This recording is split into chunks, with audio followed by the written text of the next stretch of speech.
আসসালামু আলাইকুম everyone, welcome to Khadija's kitchen.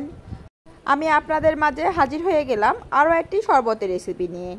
এই প্রচণ্ড গরমে যদি এক গ্লাস ঠান্ডা ঠান্ডা শরবত হয় তাহলে মন প্রাণ কলিজা সব কিছুই ঠান্ডা হয়ে যাবে। তো আমি আপনাদের সাথে শেয়ার করব বাঙ্গি শরবত।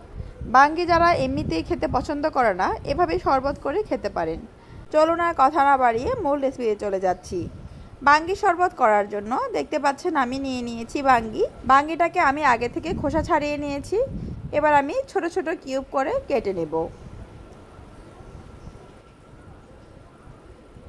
আমি সবগুলো বাঙ্গিকে ছোট ছোট কিউব করে কেটে নিচ্ছি।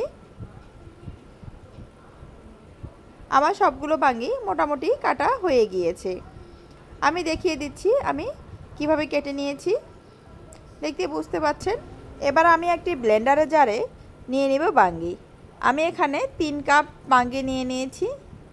এরপর দিয়ে দিব 1 কাপ ঠান্ডা পানি। আমি এখানে বরফ ঠান্ডা পানি নিয়েছি।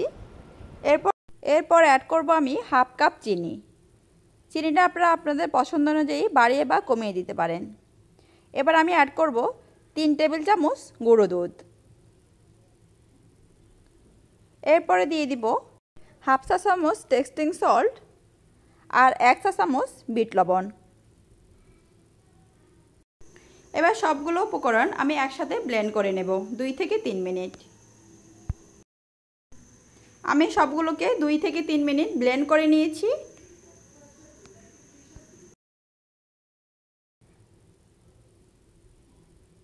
এবার আমি দেখতে পাচ্ছেন আমার সবগুলো ব্লেন্ড হয়ে গিয়েছে।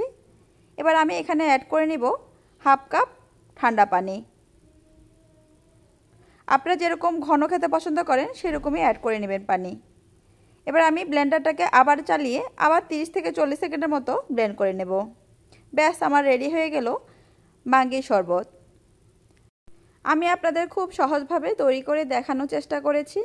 আশা করছি আপনাদের ভালো লেগেছে আর সহজও লেগেছে। আমার রেসিপিটা যদি আপনাদের একটুও ভালো লেগে থাকে একটা লাইক দিয়ে দিবেন। আপনারা যদি ইউটিউব চ্যানেল থেকে দেখে থাকেন চ্যানেলটা সাবস্ক্রাইব করে দিবেন। আর যদি ফেসবুক পেজ থেকে দেখে থাকেন পেজটা ফলো দিয়ে দিবেন। আশা করছি সবাই বাসায় ট্রাই করবেন এবং কেমন হয়েছে কমেন্ট বক্সে জানাতে ভুলবেন না কিন্তু। আপনাদের সুন্দর সুন্দর কমেন্ট আমাকে পরবর্তী ভিডিও করার জন্য উৎসাহ যোগায়। সবাই ভালো থাকবেন, সুস্থ থাকবেন, খাদিজাস কিচেনের সাথেই থাকবেন। আল্লাহ হাফেজ।